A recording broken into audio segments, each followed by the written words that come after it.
नमस्कार दोस्तों, मंदिरों की इस श्रृंखला में आज हम आपको फिर से मध्य प्रदेश के विदिशा जिले के एक छोटी तहसील है ग्यारसपुर, वहाँ लेकर आए हैं। वैसे तो ये सागर के नज़दीक भी है, लेकिन ये विदिशा जिले में आती है। तो मेरे पीछे आप देख रहे हैं, ये यहाँ के प्रसिद्ध मंदिरों की श्रृंखला है और ये उसी काल के 8वीं 9वीं सदी के मंदिर श्रृंखला है, जिसको मैं दिखा रहा हूँ आपको। मेरे पीछे देख सकते हैं, ये हिंदोला तोरण है और सामने यहाँ माला देवी मंदिर की श्रृंखला है। विशेष तौर पे माला देवी मंदिर बहुत प्रचलन में है और ये बहुत अच्छी श्रृंखला है मंदिर की। इसमें बहुत अच्छी 8वीं 9वीं शताब्दी की नक्काशी कारीगरी और कई तरह की मूर्तियाँ विशेष पत्थरों पे बनाई गई आपको देखने को मिलती हैं। तो आइए अब चलते हैं।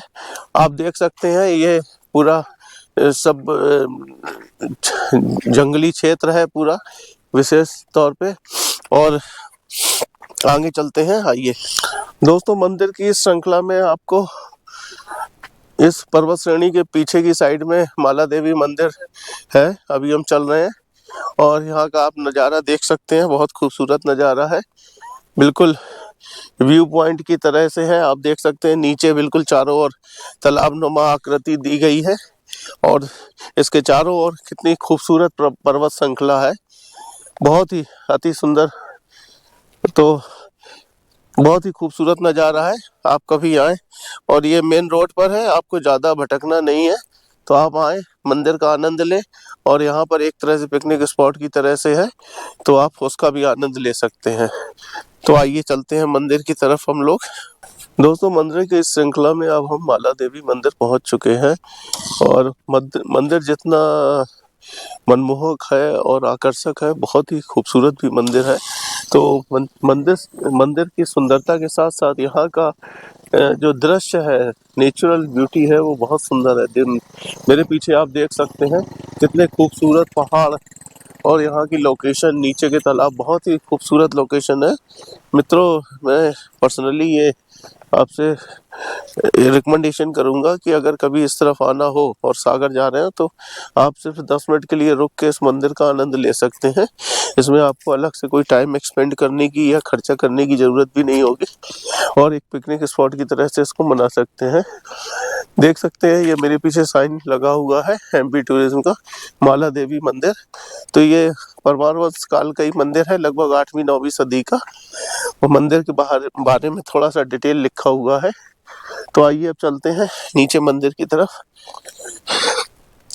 आइए, देख सकते हैं मेरे राइट साइड में ये सारे रॉक शेल्टर्स हैं और इसी पहाड़ श्रृंखला को काटकर इस मंदिर का निर्माण किया गया था। 8वीं से 9वीं सदी में इस मंदिर का निर्माण किया गया है। विशेष तौर पे इतिहास में ये दर्ज नहीं है किस राजा ने इसका निर्माण कराया, लेकिन परमार वंश के राजाओं ने ही कराया है, क्योंकि लगभग 9वीं सदी से 12वीं सदी तक परमार वंश के राजाओं का कार्यकाल रहा और उन्होंने हिंदू धर्म का प्रचार प्रसार बहुत किया। उसी श्रृंखला में भोपाल के राजा भोज भी आते हैं, जिन्होंने अपने कार्यकाल में कई मंदिरों का निर्माण किया। तो आप देख सकते हैं, बहुत सुंदर पर्वत श्रृंखला है। शेल्टर्स को काट के बनाया गया है इस मंदिर को। मंदिर अभी भी अच्छी कंडीशन में है। आइए नीचे चलते हैं, आपको दिखाते हैं। तो मित्रों, आइए अब हम नीचे चलते हैं। इस पर मंदिर श्रृंखला में आगे चल के देखते हैं ये मंदिर किस भगवान को समर्पित है। भगवान विष्णु को समर्पित है या भगवान शिव को समर्पित है। इतना जरूर है कि ये हिंदू देवी देवताओं का मंदिर है और उन्हीं को समर्पित है। मध्य प्रदेश पर्यटन की तरफ से इसका थोड़ा रखरखाव हो रहा है और साफ सफाई भी ठीक है। देख सकते हैं, यहीं से शुरुआत करते हैं और यहाँ मुझे एक किसी देवता की प्रतिमा दिख रही है और चारों ओर बहुत ही सुंदर एम्ब्रॉयडरी नक्काशी दी गई है पत्थरों में। हालांकि कुछ पत्थर जो है डिस्टर्ब हो गए हैं, अपने स्थान से खिसक चुके हैं।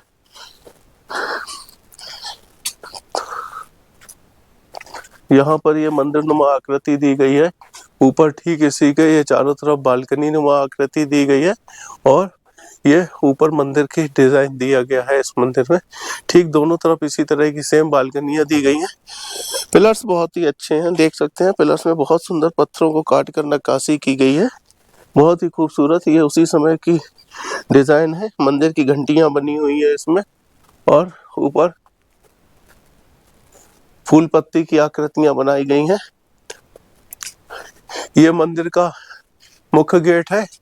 और मित्रों, इसमें जहाँ तक मैं देख रहा हूँ दोनों साइड ये कुछ स्टेचू बनाए गए हैं जो कि स्वागत के लिए बनाए जाते थे। नीचे शेर की प्रतिमाएं दी गई हैं दोनों तरफ। कुछ प्रतिमाएं टूट भी चुकी हैं, इस तरफ भी ठीक उसी तरह की प्रतिमा दी गई है, लेकिन ये प्रतिमाएं टूट चुकी हैं। नीचे फूल की आकृति के गुलदस्ते वगैरह बनाए गए हैं। अंदर मंदिर में खूबसूरत छत दिया गया है, हालांकि दिखाइए कैमरामैन, इसका छत टूट चुका है। ऊपर से बीच का इसका जो टॉप है वो टूट चुका है मित्रों। और अंदर कॉलम कई बने हुए हैं, खूबसूरत आकृति बनी हुई है।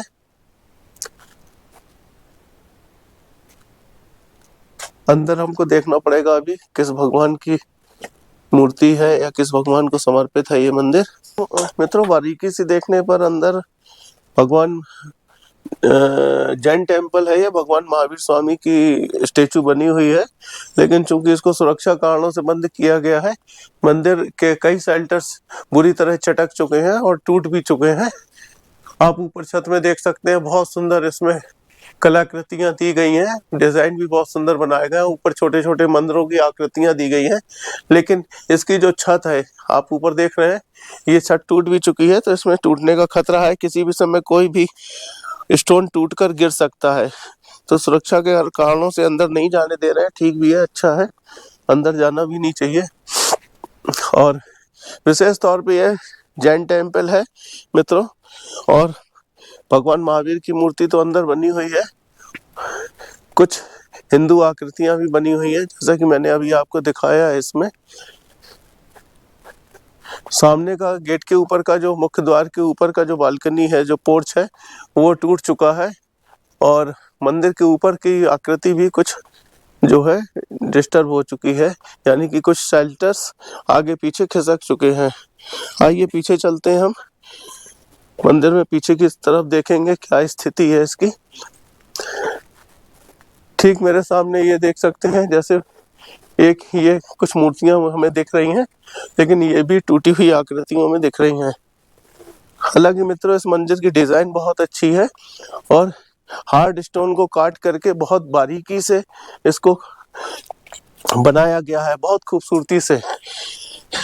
तो ये राजा भोज के कार्यकाल का ही मुझे एक मंदिर लग रहा है, क्योंकि उन्हीं के कार्यकाल में या फिर गुर्जर प्रतिहार, इनके कार्यकाल में इस तरह की मूर्तियां बनाई जाती थी, इस तरह के मंदिरों का निर्माण होता था। तो दोस्तों, मंदिर बहुत खूबसूरत है। मेरे पीछे देख सकते हैं, फिर से वही इस पहाड़ की रॉक शेल्टर्स दिख रही हैं, चट्टानें दिख रही हैं। तो इन्हीं चट्टानों को काट करके इस मंदिर का निर्माण किया गया था। तकरीबन 40 से 50 मीटर हाइट लग रही है मुझे इस मंदिर की। और अगर हम यहाँ देखते हैं, काफी बड़ा फ्लोर दिया गया है, और इसी पहाड़ में काफी ऊंचाई पे इसका निर्माण किया गया है। देख सकते हैं, कैमरामैन नीचे दिखाइए, ये एक किले की तरह दिख रहा है मित्रों। जिस तरह से किलों में हाइट दी जाती है, तो ठीक उसी तरह से इस मंदिर को बनाने में भी बहुत हाइट दी गई है, और बहुत ही आनंद महसूस हो रहा है मित्रों। इस मंदिर में जरूर आइए, ये मेरा पर्सनली रिकमेंडेशन है। अगर आप सागर जा रहे हैं तो आप आधे घंटे के लिए रुक के इस मंदिर का पूर्ण रूप से 100% आनंद ले सकते हैं। यहाँ अभी ना पुरातत्व विभाग की तरफ से कोई टिकट विकेट अब ये नहीं है। थोड़ा सा रिनोवेशन का कार्य भी चल रहा है, हालांकि कुछ कार्य हो चुका है, लेकिन इसका नज़ारा बहुत अतुलनीय नज़ारा है। देख सकते हैं आप चारों तरफ, आप देख सकते हैं चारों तरफ का नज़ारा जो है वो बहुत खूबसूरत नज़ारा है। और ठीक सामने वो हाईवे जा रहा है, भोपाल सागर हाईवे, अधिक से अधिक आधा किलोमीटर की दूरी पर है। लेकिन चूंकि ये मंदिर पहाड़ के बैक साइड में है, इसलिए लोगों की नॉलेज में नहीं आता है, या जिन्होंने स्टडी किया है, जानकारी ली है, उनको तो पता है। आमतौर पर रोड से जाने पर यह दिखाई नहीं देता है। नीचे देख सकते हैं खूबसूरत खेती का नज़ारा, इस समय सर्दियों का मौसम है, खेती अच्छी हो रही है और चारों तरफ पहाड़ियां दिख रही हैं, तो बहुत खूबसूरत पहाड़ियां हैं। तो मित्रों, आप देख सकते हैं, एक बार फिर से दिखा दीजिए मंदिर का खूबसूरत नज़ारा, दिखा दीजिए।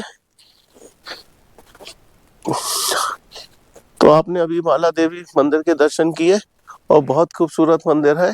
मेरे हिसाब से मैं इस मंदिर को 10 में से 10 अंक दूंगा, बट इसको रिनोवेशन की ज़रूरत है और इसका अगर थोड़ा सा जीर्णोद्धार हो जाता है तो बहुत अच्छा होगा और इस मंदिर की लाइफ बढ़ जाएगी। तो मित्रों, इस ब्लॉग को मैं यहीं समाप्त करता हूँ, अगले ब्लॉग में मिलते हैं। और अगर आपको ये वीडियो पसंद आए तो प्लीज़ लाइक सब्सक्राइब जरूर कीजिए। धन्यवाद।